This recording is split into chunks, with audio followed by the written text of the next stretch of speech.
Se presentaban como hombres piadosos, trabajando en las cárceles, en los orfanatorios, en los asilos, pensando que ellos eran hombres de bien. La gente confiaba, pero debajo de esa sotana estaban los propósitos criminales y mortíferos.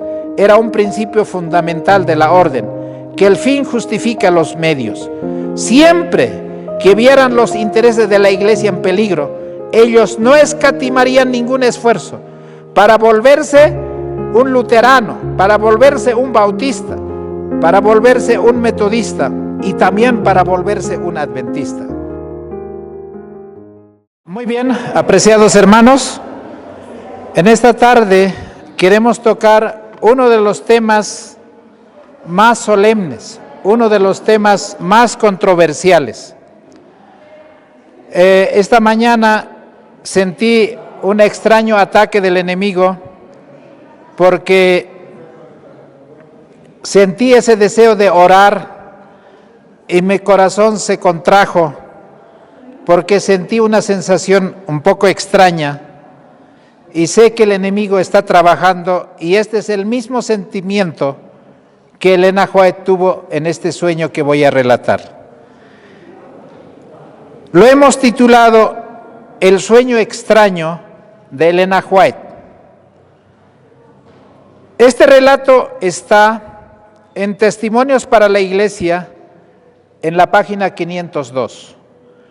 Pero quisiera, antes de leer esta cita, leer una página o un versículo que está en el libro de Apocalipsis capítulo 12, el verso 17. Y quisiera que los hermanos se acuerden de que el enemigo está airado, pero en gran manera contra la mujer, es decir, la iglesia, y esa iglesia tiene un resto de descendencia, que son el remanente del pueblo de Dios, la simiente del pueblo de Dios. Y esa simiente de la última generación guardan los mandamientos y tienen el testimonio de Jesucristo. En las presentaciones anteriores hemos dicho que es el testimonio de Jesucristo, es el espíritu de profecía. Ahora, el diablo quiso matarlo a Elena White cuando ella estaba escribiendo el libro Conflicto de los Siglos. Atacó, y el ángel que era su custodio reveló de que si no hubiese sido la intervención de los ángeles, Satanás lo hubiera matado a Elena White, porque sabía que la visión que ella había recibido lo haría un libro, lo escribiría en un libro, y allí está una de las estrategias de Satanás desenmascarado. Y el diablo sabía, si ese libro sale a la publicación, el mundo va a saber cuál es esa estrategia negra que por debajo está trabajando en todas las iglesias. Por eso Satanás quiso matarlo a Elena White. Ahora, como no pudo matarlo, Elena White fue protegido por la mano divina. El diablo dice, está bien, se me ha librado de las manos y no ha podido hacer daño. Ahora, el diablo dice, yo me voy a encargar de destruir todo lo que ella ha escrito.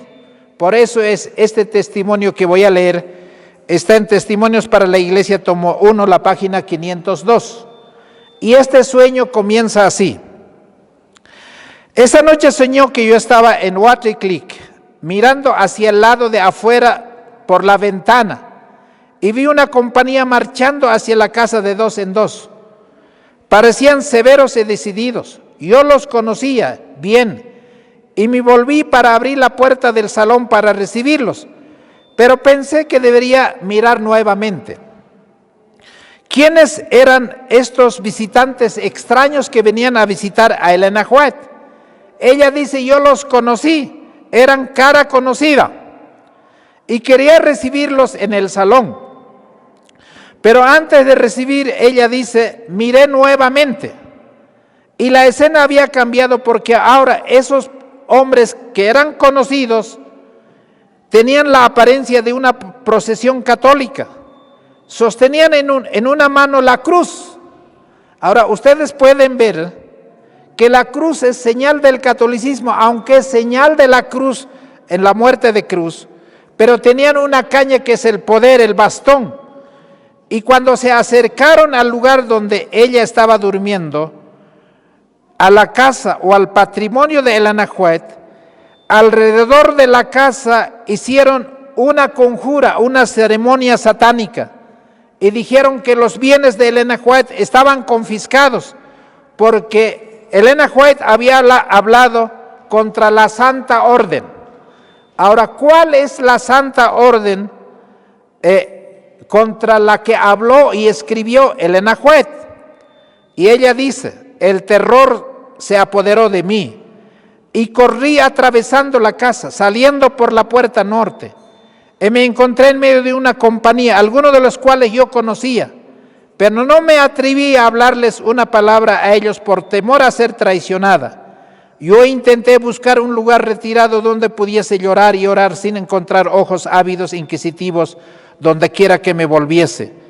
Frecuentemente repetía, dice ella: si tan solo pudiera entender esto.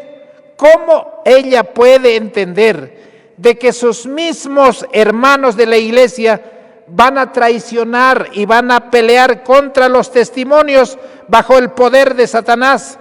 Si ellos me dijesen lo que he dicho, lo que he hecho, entonces sabría, dice ella, y ella: lloré y oré mucho cuando vi nuestros bienes confiscados. O sea, el catolicismo se apoderó de los testimonios.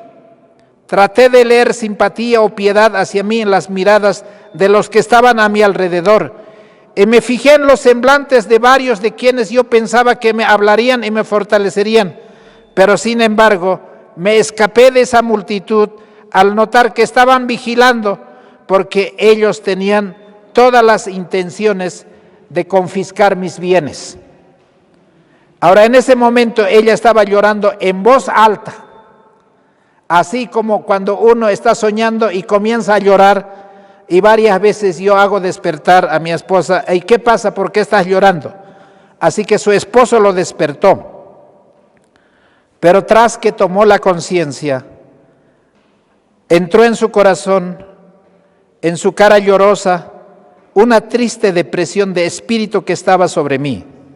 Y eso es lo que esta mañana yo sentí, porque hoy teníamos la intención de presentar este tema. Ahora, esos hombres que conjuraron los escritos de Elena White, confiscarlos, ¿por qué querían confiscar? Porque habló contra nuestra Santa Orden. Satanás sabe que el libro Conflicto de los Siglos desenmascara todas las tetras de Satanás. Por eso es el libro más odiado. Satanás no quiere ver Conflicto de los Siglos leyéndose, porque es un relato de historia y profecía cumpliéndose, y cómo Satanás trata de manejar el curso de la historia.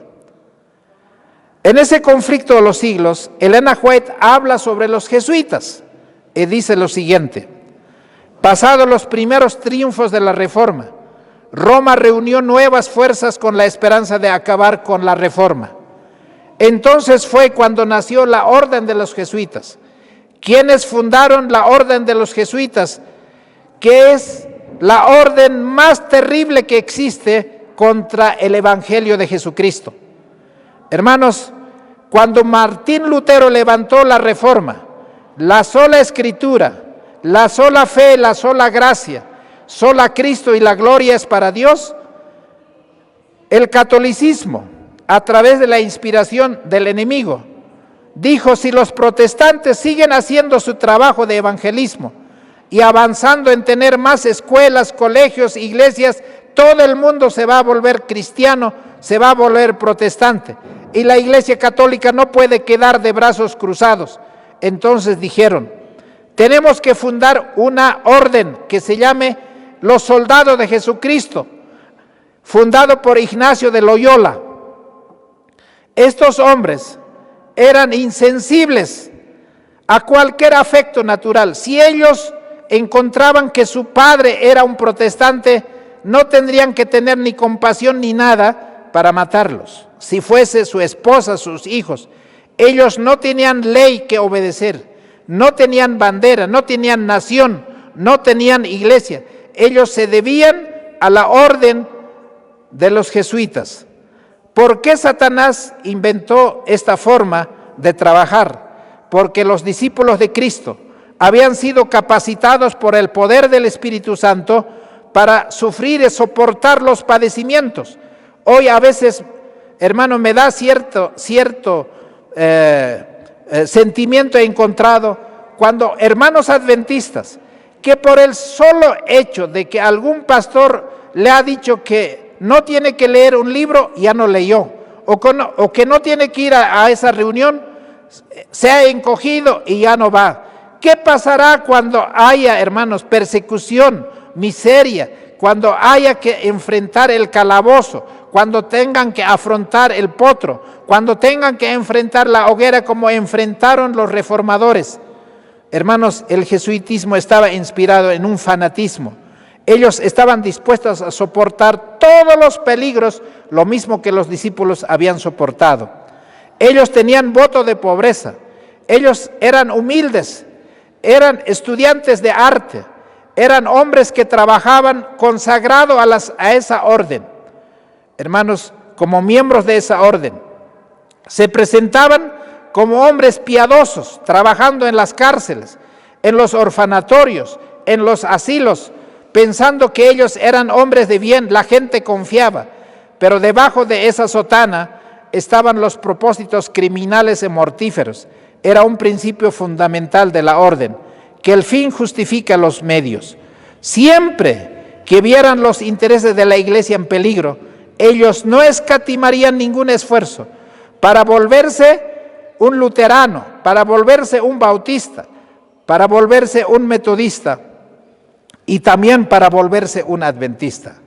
Ellos se habían criado para ser espía de sus señores, para fundar esos colegios, para fundar esas universidades, para fundar instituciones donde ellos, con la ayuda a la sociedad, puedan estar introduciendo todos sus motivos secretos que tenían para acabar con el protestantismo y también con el adventismo.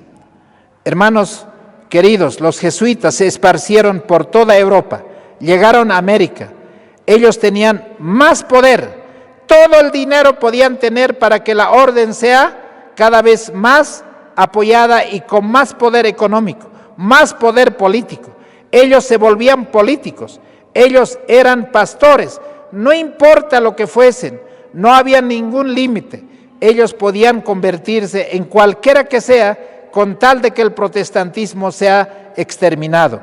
En muchos países, miles y miles de representantes de esos jóvenes cristianos, de esas naciones que eran hombres más inteligentes y cultos, hombres abnegados, ciudadanos más patriotas y industriosos, de los brillantes literatos, de artistas con tanto talento, de artesanos más expertos, fueron asesinados en los momentos que ellos jamás pensaron que terminarían de esta manera.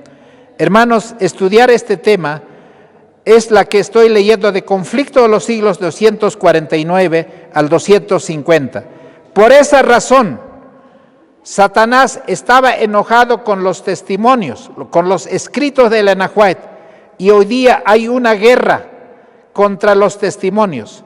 En aquel tiempo de la Edad Media se quemó aquellos escritos de Lutero y de Juan Hus y de los reformadores. Hoy no se están quemando los testimonios, pero se están ignorando y pisoteando aún por la misma iglesia que debería sostener estos testimonios. Por eso Ignacio de Loyola, el fundador, quiso que sus miembros estuviesen siempre preparados para ser enviados con la mayor celeridad a donde se les requería. Por eso los jesuitas profesaban 3 votos. Esos 3 votos eran de obediencia al Papa, de pobreza no importa, no tienen nada, y de castidad del celibato. Además de un 4º voto, que era la obediencia al Papa, no importa, a costa de su conciencia, porque ellos eran un militar para Dios bajo la bandera de la cruz y servir solo al Señor y a la iglesia, que era su esposa, bajo el poder romano, que era el vicario de Cristo en esta tierra. Así que, apreciados hermanos, ellos hacían que la iglesia sea tan interesante en su culto y no compartían ninguna parte de la Biblia, no compartían la palabra de Dios. Por eso la misa no está basada en la Biblia, la misa está basada, hermanos, en los escritos que tiene la iglesia para dar la misa. En muchos países, miles y miles de representantes de esos hermosos jóvenes, que era lo que más tenía una nación, de los más puros y nobles, de esos muchachos tan inteligentes, fueron hombres muy bien preparados, gente abnegada, eran patriotas, industriosos, los más brillantes escritores, artistas, pero todos ellos fueron asesinados, hermanos, si eran protestantes. Ahora, ¿quién es Ignacio de Loyola? Es un militar sacerdote, el fundador que estableció la orden de los jesuitas. Y él preparó soldados de Cristo. ¿Cómo se llaman los jesuitas? ¿Cómo se llaman? Soldados de Cristo. Ellos son militares para ir a matar a aquellos que son protestantes. Al comienzo eran esos bautistas, eran esos metodistas, eran esos presbiterianos, esos luteranos. Y mira, ellos tenían la santa misión. Y decía Julio, el Papa Julio III, en el año 1550, escuchen, militar para Dios bajo la bandera de la cruz. Tenían espada y tenían cruz. Y servir solo al Señor y a la iglesia, que la iglesia es la esposa del Señor, bajo el romano pontífice vicario de Cristo en la tierra. Ahora, quiero preguntarles a ustedes, ¿ustedes creen que los jesuitas, hermanos, han desaparecido o piensan que ustedes están durmiendo, están de vacaciones, o ellos están hoy día más activos que nunca? Hermanos, acá hay un ex jesuita, a ver, no sé si está en la imagen, Alberto Rivera. ¿Cuántos han leído el librito Cortinas de Humo? A ver, quisiera ver las manos. 1, 2, 3. ¿Y el resto no conoce qué es Cortinas de Humo? Tengo algunos ejemplares todavía. Yo soy cazador de libros. Y en Cortinas de Humo, este ex sacerdote jesuita, que es español, se convirtió al cristianismo. Él se volvió evangélico. Y él, en todos los años que él vivió, desenmascaró a los hermanos protestantes porque él era evangélico, no era adventista.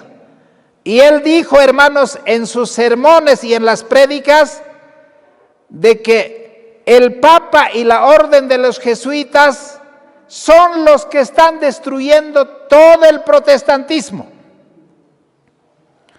Infiltráronse a los luteranos, se hicieron pastores luteranos siendo que eran jesuitas. Pastores de todas las iglesias evangélicas para que no prediquen contra el Papa, para que no prediquen de la Biblia, para que no haya el espíritu de protestantismo, para que las escuelas se conviertan, esas escuelas protestantes, al catolicismo, y que los pastores no prediquen el evangelio de Jesucristo. ¿Sabe? Si ustedes pueden ver en YouTube, si pueden entrar, pongan Alberto Rivera y ustedes van a escuchar esos sermones que parecen sermones de adventistas que realmente aman la verdad y no esos sermones like que hoy no es posible escucharse en las iglesias. Este cura trabajó desenmascarando al jesuitismo en Norteamérica y en Centroamérica. ¿Y sabe qué pasó? Le estaban siguiendo los pasos. Al final, veneno le pusieron en una de esas bebidas que él tomó y murió envenenado.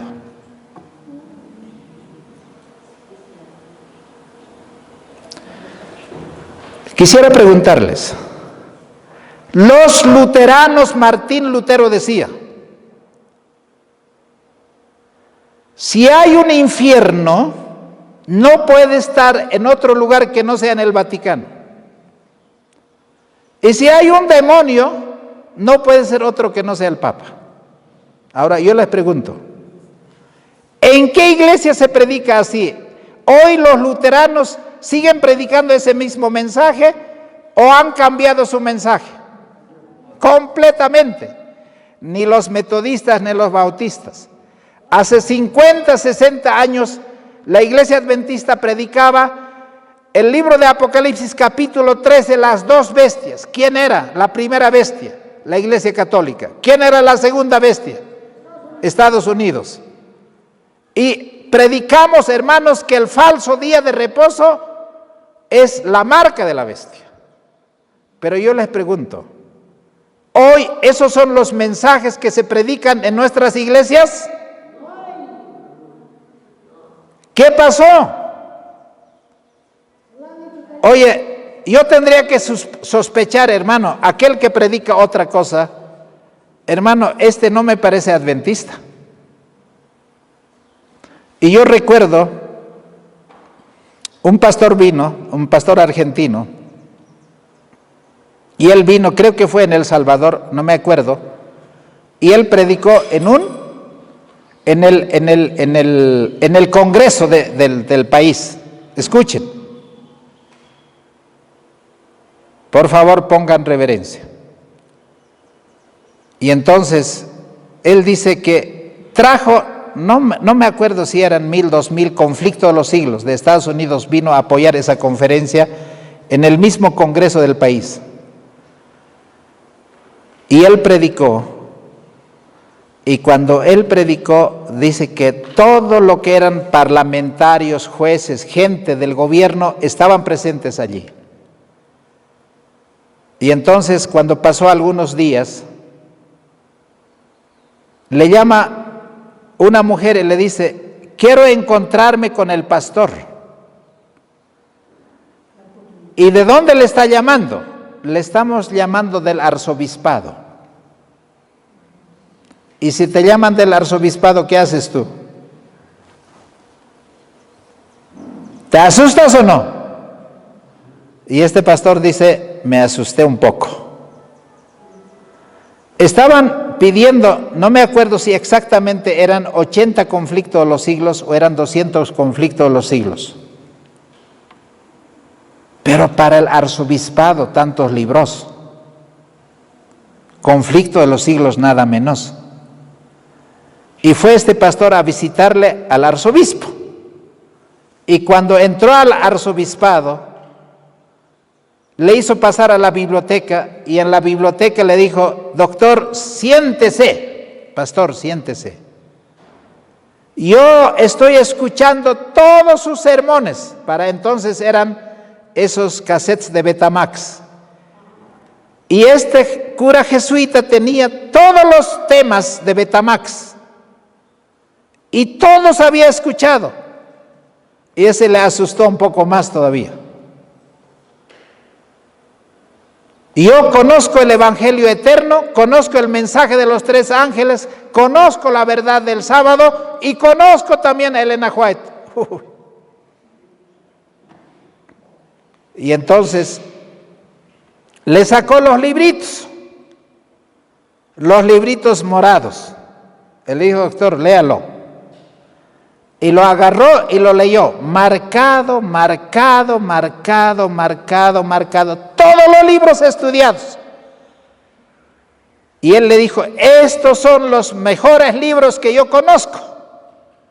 Y estaba Conflicto de los Siglos. Y quisiera preguntarles, ¿quién de los adventistas habrá en este salón que se lo haya leído todos los libros? Más bien, el adventismo desde los púlpitos están diciendo que si usted lee esos libros se va a volver un fanático, un loco, un desquiciado mental. Y eso que está predicando, a mí no me cabe la duda de que es un jesuita, aunque tenga título de pastor. Y lo más triste de este relato es de que el jesuita sabía de que entregaba los 80 libros, atiendan, entregaba los 80 libros para quien había pedido, para los que eran de su orden, a los sacerdotes que tenía que entregar. Y el día que los iba a entregar esos libros, él sabía de que probablemente va a terminar muerto, porque entregas esos libros, tienes que despedirte del trabajo y también de tu vida. ¿Satanás tiene odio contra los libros del Espíritu de Profecía o no? Y este pastor me cuenta, él vino a Cochabamba, y este pastor me cuenta y me dice, después de que entregó los libros, no supe más, volví después, no sé, de 2, 3 años, regresó otra vez al mismo país y de repente se encontró con el ex cura jesuita. Él le dice, pastor, ¿cómo estás? ¿Y cómo está, hermano? ¿Cómo te está yendo? ¿Qué has hecho? ¿Qué es de tu vida? Y él dijo, me fui al campo, allí me han buscado. He regresado aquí, a esta ciudad, pero no puedo vivir en paz. Y entonces el pastor le dice, pero busque una iglesia adventista. Reúnase con una iglesia adventista conservadora, debe haber aquí. Por ejemplo, más allá hay una iglesia, ¿por qué no te reúnes con ellos? ¿Y sabe qué le dijo este ex sacerdote jesuita? Le dijo, yo fui a escuchar el sermón ese sábado, un sábado fui, pero el que predicó es un jesuita. Yo lo conozco.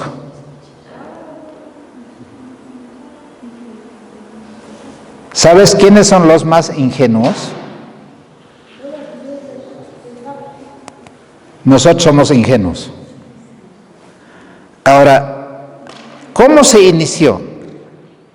¿Cómo ellos espiaban a sus señores? Ahora, yo quisiera preguntarles, ¿ustedes creen que no tenemos espías? ¿Nos están escuchando o no? ¿Y nos están mirando o no? ¿Nos están mirando que estamos dormidos o no?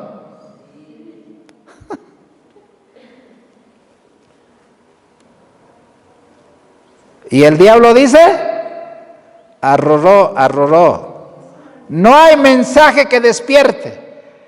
Los hermanos quieren, ¿qué tipo de mensaje? Entre un pastor evangélico y un pastor adventismo, ahora casi no hay ninguna diferencia. Escuchen los sermones. Y aquí dice,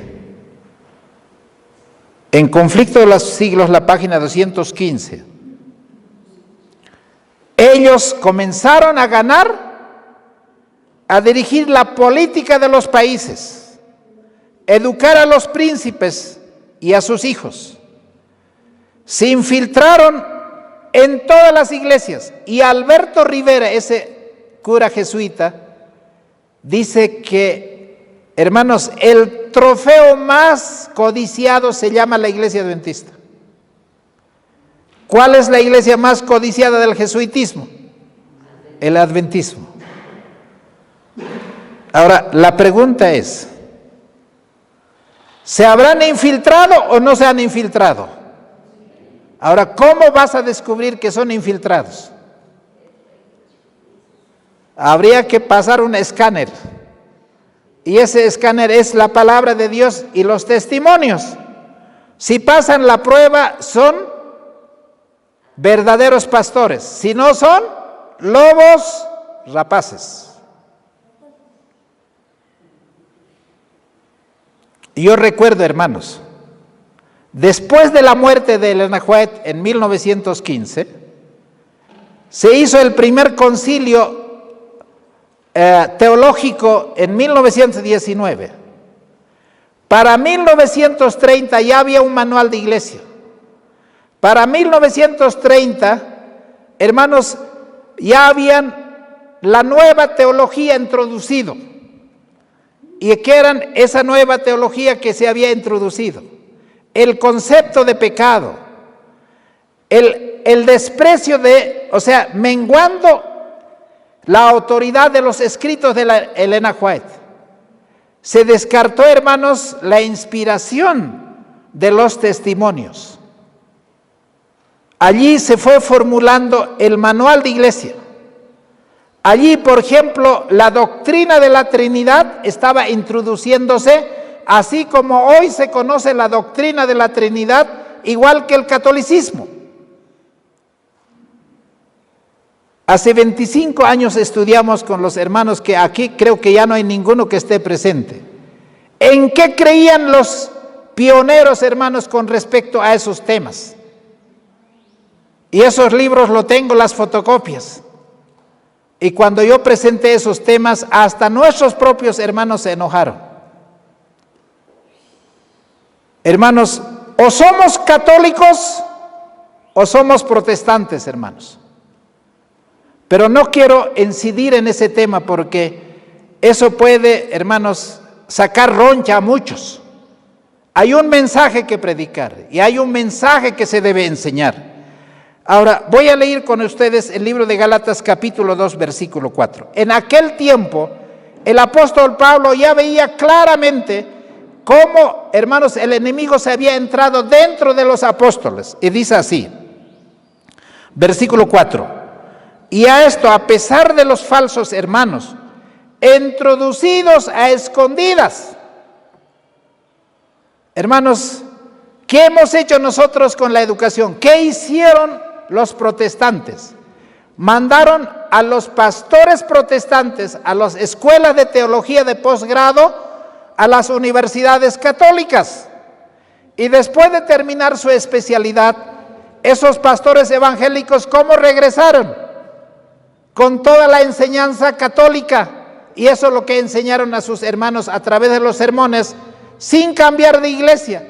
Esas iglesias evangélicas, luteranas y las demás iglesias se convirtieron al catolicismo porque los que predicaban y enseñaban esa verdad eran hermanos infiltrados. Eran hermanos que ellos habían sido introducidos a escondidas, como dice el apóstol Pablo, y que entraban para espiar nuestra libertad. ¿Acaso no hay esa práctica en nuestra iglesia? Cuando nosotros hacemos congreso, ¿vienen espías para ver a ver quiénes son los que están asistiendo o no? ¿Eso se practica dentro de la iglesia o no? ¿Método de quién es eso, hermanos? ¿Es método de Cristo? ¿Cristo iba a espiar? ¿O Satanás es el que manda a las espías para saber aquellas veces cuando 20 años atrás los hermanos estaban enfervorizados y uno de los pastores estaba en el auditorio y el que estaba predicando le dice: pastor, baje de ahí, y había estado con pasamontaña ahí oculto. Hermanos, hoy se tiene más miedo a la autoridad de la iglesia que a la palabra de Dios, ¿sí o no, hermanos? Y por ese temor no se predica estos mensajes, porque saben, ellos piensan y creen de que vamos a terminar siendo odiados y vamos a perder popularidad, porque el que predica estos mensajes no es mensaje popular. Enfrentar el error, el engaño, hermano, no es tarea fácil. Tú estás exponiendo tu vida, estás exponiendo, hermanos, muchas cosas al decir estas verdades. ¿O no creen ustedes así, hermanos? Hermano, ¿tú puedes negociar con el zorro, hermano? Siendo que eres oveja, ¿puedes negociar o no? Pero la oveja no tiene ninguna protección. La única seguridad de protección es que estemos con ¿quién, hermanos? Con el pastor. Y nuestro pastor se llama, ¿qué cosa? No es un pastor de, hermanos, de factura humana. Nuestro pastor se llama Jesucristo. Dice, yo conozco a mis ovejas, y mis ovejas oyen mi voz. Entre sordos se hablan también, y ellos se comunican también. ¿La voz de quién estás escuchando tú? Segunda Corintios capítulo 11, versículo 13 al 15 dice, y a veces decir esto no es fácil dentro de la iglesia, pero Pablo dijo, estos son falsos apóstoles. ¿Qué son, hermanos? Falsos apóstoles. Obreros fraudulentos. Había siempre desde aquel tiempo obreros fraudulentos que se disfrazan como apóstoles de Cristo. Y no es maravilla, porque el mismo Satanás se disfraza ¿cómo? ¿Cómo se presentó delante de Jesús? ¿Así como el mismo demonio? ¿O se disfrazó como ángel de luz para decir, si eres hijo de Dios, di que estas piedras se conviertan en pan? Ahora, el libro de Judas capítulo 1, en realidad es un capítulo, el versículo 4 dice, porque algunos hombres han entrado encubiertamente. ¿Y qué quiere decir encubiertamente? Disfrazados, ocultos han entrado. Los que desde antes habían sido destinados para condenación, esos hombres están haciendo la obra del demonio. Hombres impíos que convierten en libertinaje la gracia de nuestro Dios. Hoy día no importa que tú sigas pecando, sin victoria sobre el pecado, tú puedes ser salvo. Eso es lo que se enseña, lo que se predica. Eso es una mentira, efectivamente. Ahora, la iglesia primitiva enfrentó y rechazó a los infiltrados con éxito. Por eso Jesús dice a la iglesia de Éfeso, yo conozco tus obras y tu arduo trabajo y paciencia, y que no puedes soportar a los malos, y has probado a los que dicen ser apóstoles que no lo son, y los has hallado, ¿qué cosa, hermanos? Mentirosos. Elena White habla de los jesuitas como los campeones del papado. Las estrategias jesuitas son muchas, y vamos a mencionar aquí, hermanos, por lo menos 5. Primero, desaparecer la espiritualidad. Yo quiero preguntarles, si tu espiritualidad está bajando y bajando y bajando, hay algo que está mal en ti. O no estás estudiando la Biblia, no estás estudiando los testimonios, no estás orando, no estás practicando la reforma pro salud y no estás pidiendo la dirección del Espíritu Santo, entonces tú vas a ser una persona sin fuerza, sin ganas. Y la mayoría de los hermanos vienen a dormir, hermanos, a las iglesias. Porque el diablo dice que coloca una almohada de encanto a donde sabe que tú te vas a sentar. ¿O no dice eso? Atiendan, no estoy hablando de nadie de manera personal. Ahora, la segunda estrategia de Satanás es acercar a los bautistas lo más que se pueda al catolicismo, a los luteranos lo más que se pueda al catolicismo, y a los adventistas hay que acercarlos lo más posible al catolicismo. Y yo pregunto, ¿ese tiempo ha sucedido o recién va a pasar? ¿Qué piensan? Mira, el propósito del jesuitismo es anular la predicación del mensaje de los 3 ángeles. ¿Qué es, hermanos? Anular el mensaje de los 3 ángeles. ¿Ha logrado ese objetivo o no?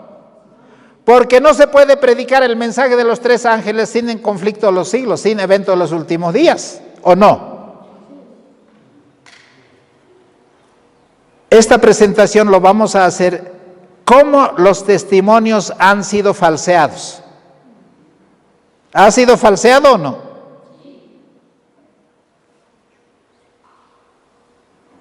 Cuatro, lograr que la iglesia pierda la confianza en los libros del Espíritu de Profecía. ¿Eso ha conseguido o no? Hoy, hermanos, ¿qué dicen? Vamos a ver qué verdad hay de que la Biblia sea la luz mayor y los testimonios sean la luz menor. ¿Es verdad o no eso? No me han entendido los hermanos. Hoy se dice que la Biblia es la luz mayor y que los testimonios son la luz menor.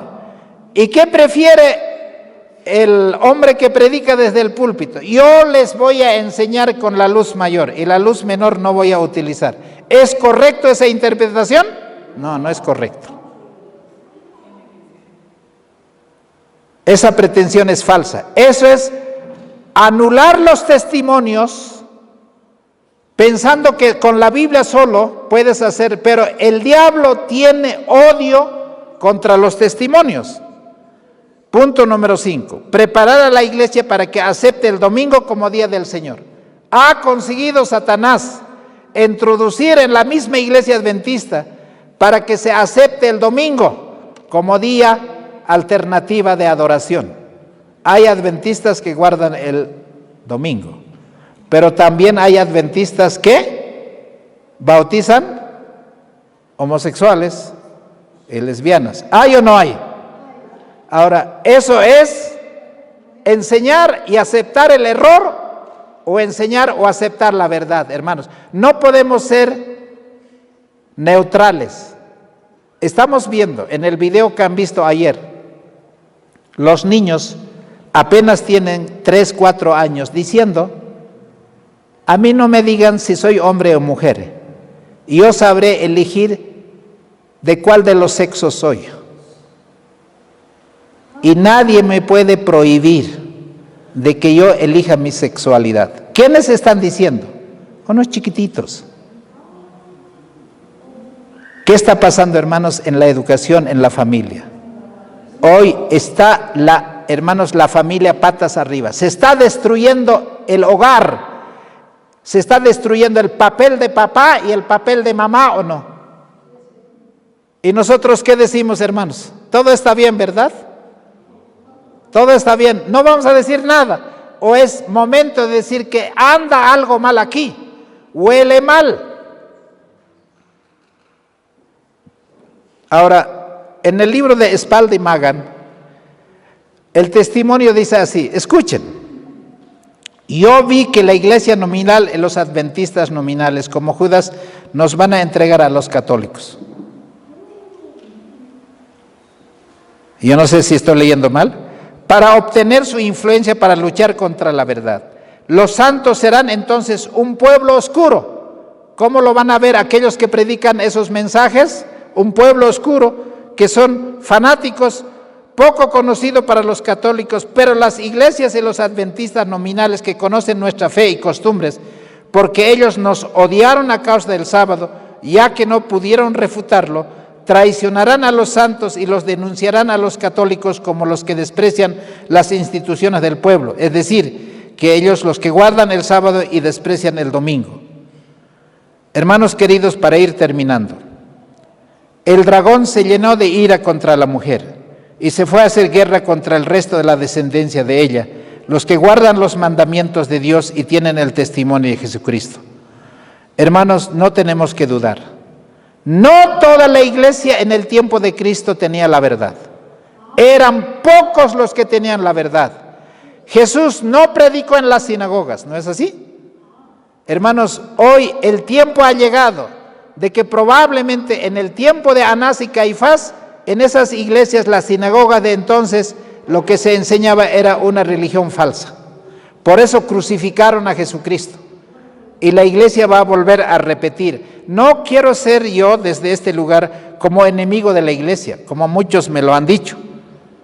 Hermanos, en Mensajes Selectos tomo 1, la sierva del Señor dijo: ya sea que mi vida sea preservada o no, mis escritos hablarán constantemente y su obra irá adelante mientras dure el tiempo. Mis escritos son guardados en los archivos en la oficina. Aunque yo no lo viviera, estas palabras que me han sido dadas por el Señor todavía tendrán vida y hablarán a la gente. Hermanos, yo les he contado cómo iglesias evangélicas están repartiendo Conflicto de los Siglos. Y pastores evangélicos están predicando y buscando nuestros libros. Y nosotros, teniendo vergüenza de nuestros libros, que deberíamos ser los primeros en leer, en practicar, en vivir esos libros y en distribuir esos libros. Y dijimos, hermanos, Conflicto de los Siglos, vamos a ir a distribuir a todos nuestros vecinos. Si no es este sábado, el siguiente sábado vamos a ir a distribuir para que los demás conozcan, hermanos, y puedan leer también, porque nosotros debemos, hermanos, practicar lo que estamos predicando. Ahora, ella sigue diciendo, dijo también que en sus libros estaba bosquejada la información necesaria para nuestro pueblo para el resto del viaje. A pesar de creer que sus escritos serían preservados, la sierva del Señor hizo todo lo posible para que tal cosa sucediera después de su descanso. En este aspecto, el testimonio del pastor Arthur Daniels dice así: varias veces durante los últimos años de su vida, la señora White me expresó a mí y a otros su preocupación acerca del futuro de sus escritos. Estaba ansiosa de que sus libros ya publicados continuaran circulando ampliamente y también que se hiciera uso acertado de los manuscritos que dejó sin publicar. Hermanos, Proverbios 29:18 dice: sin profeta el pueblo se desenfrena o se descarría. Hermanos, creed a sus profetas y seréis prosperados. Hay una iglesia que va a salir triunfante, una iglesia que va a salir victoriosa. Y quisiera decir, la última parte que está en 2 Crónicas capítulo 20, desde el verso 14 ustedes pueden leer. La palabra de Dios dice aquí cosas tan interesantes. Hermanos, allí estaba Josafat, el rey Josafat, y dijo: oídme Judá y moradores de Jerusalén, creed a Jehová y a vuestro Dios y seréis seguros. Creed a sus profetas y seréis prosperados. Y ha habido consejo con el pueblo. Puso a algunos que cantasen a Jehová y alabasen en la hermosura de su santidad. Hermanos queridos, quiero decirles, es tiempo de repetir estas citas, trozos completos, así como los versículos de la Biblia. Deben ustedes aprender de memoria, hermanos, estas citas. ¿Recuerdan ustedes las citas más clásicas? ¿Cuáles son esas citas más clásicas? La mayor necesidad del hombre es de hombres que no se vendan ni se compren. Otra cita dice que la iglesia no es la gran catedral, sino que es la iglesia, en Hechos de los Apóstoles. Hay tantas citas, ustedes debieran tener esas citas. Hermano, hay citas tan interesantes que nosotros no debemos de echar a perder. Quisiera, hermanos, yo contarles los testimonios de varios hermanos que me encontré hace 5 días. Una señora vino a mi casa, una hermana evangélica, y ella dice: yo estoy escuchando todos los días la Red Ha de Venir, y yo le veo a usted, pastor, predicando. Y había venido con un taxista, y el taxista le pregunta: ¿a dónde le llevo? Estoy yendo a buscar a tal, era mi nombre. Y el taxista había sido adventista de otra iglesia, y dice: yo también quisiera conocerlo porque yo solo por tele conozco. Y entonces cuando yo le abrí la puerta, el hermano, un gordito, me abraza y me dice: no pensé encontrarlo, y me abraza como me hubiera conocido. Y esta hermana que está viendo la Red Ha de Venir todos los días, yo me alimento, yo voy a otra iglesia, pero ya no creo en esas cosas. Y este hermano que tenía problemas de enfermedad, hermano, le digo: ¿usted conoce Conflicto de los Siglos? ¿Recuerda, Sebastián? Y él me dice: no, yo no conozco Conflicto de los Siglos. Toma este libro. Ya terminaste el primer capítulo. ¿Ya vas al segundo o al tercero? Al tercero. ¿La vida cambió o no? ¿El panorama cambió o no? Y este hermano viene ayer, antes de ayer, viene a mi casa y dice: realmente estoy maravillado, pero a la vez también estoy confundido. Ahora, ¿qué hago? Y entonces le presento el libro Régimen Alimenticio porque parece un trompito, ¿no? Así, con sobrepeso. Y entonces ahora dice, ¿cómo entonces tengo que cambiar mi dieta? ¿Cómo tengo que vivir sanamente? Porque tengo diabetes, tengo obesidad y tiene problemas de gastritis, tiene un montón de enfermedades. Y yo le digo, usted necesita escuchar los mensajes de este libro. ¿Qué creen que le regalé? Consejos sobre el régimen alimenticio. Ahora dice, yo no puedo aprender a cocinar. Mi esposita le dice, yo te voy a enseñar a cocinar. Y ayer ella estaba cocinando feliz con esta hermana y ya hemos cortado todo lo que es carne y todo lo demás. Ahora queremos vivir sanamente porque recién hemos entendido que nuestro cuerpo es templo del Espíritu Santo. Hermanos, esa persona que está borracho por comer la cosa chatarra del mundo, ¿puede entender la palabra de Dios o no? El único que le va a abrir para sus ojos, para que sepa que debe cuidar su cuerpo y su mente, y no comiendo todas las cosas de procedencia animal, es Consejos sobre Régimen Alimenticio. Pero ¿tiene base bíblica Consejos sobre Régimen Alimenticio o no? Por demás, hermano. Y ahora ese hermano dice, yo quiero cambiar completamente mi vida.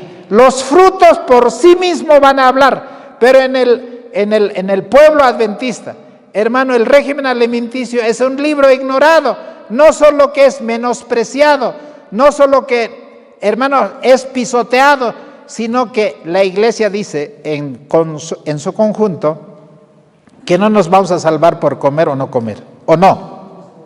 ¿Y eso se escucha desde los púlpitos o no? ¿Y esos son los hombres que también viven de los diezmos y las ofrendas o no? ¿O nos estamos engañando o nos están engañando o queremos ser tan tontos para no darnos cuenta que los testimonios son los que van a despertar, hermanos, a la realidad del mensaje de la verdad presente? No hay otro camino, no va a haber reforma si no hay, hermanos, los testimonios leyendo, practicando, viviendo y todo lo demás que están escuchando. Hoy día hemos tenido un programa de jóvenes de 1 hora completa donde se ha dado todas las instrucciones. Hermanos, no es tiempo de distraer. Pienso que debe ser la única iglesia, no sé, espero que haya alguien más, hermanos, que el sábado en la tarde también tiene otro sermón. Y por los mensajes que hemos escuchado, los jóvenes que han impartido, ha sido una bendición. Yo quiero llamar a los hermanos. Los jesuitas están infiltrados dentro del adventismo. Los testimonios están siendo desbaratados, pisoteados, menospreciados, y en la siguiente presentación vamos a ver cómo se han falseado varios testimonios que ustedes necesitan conocer.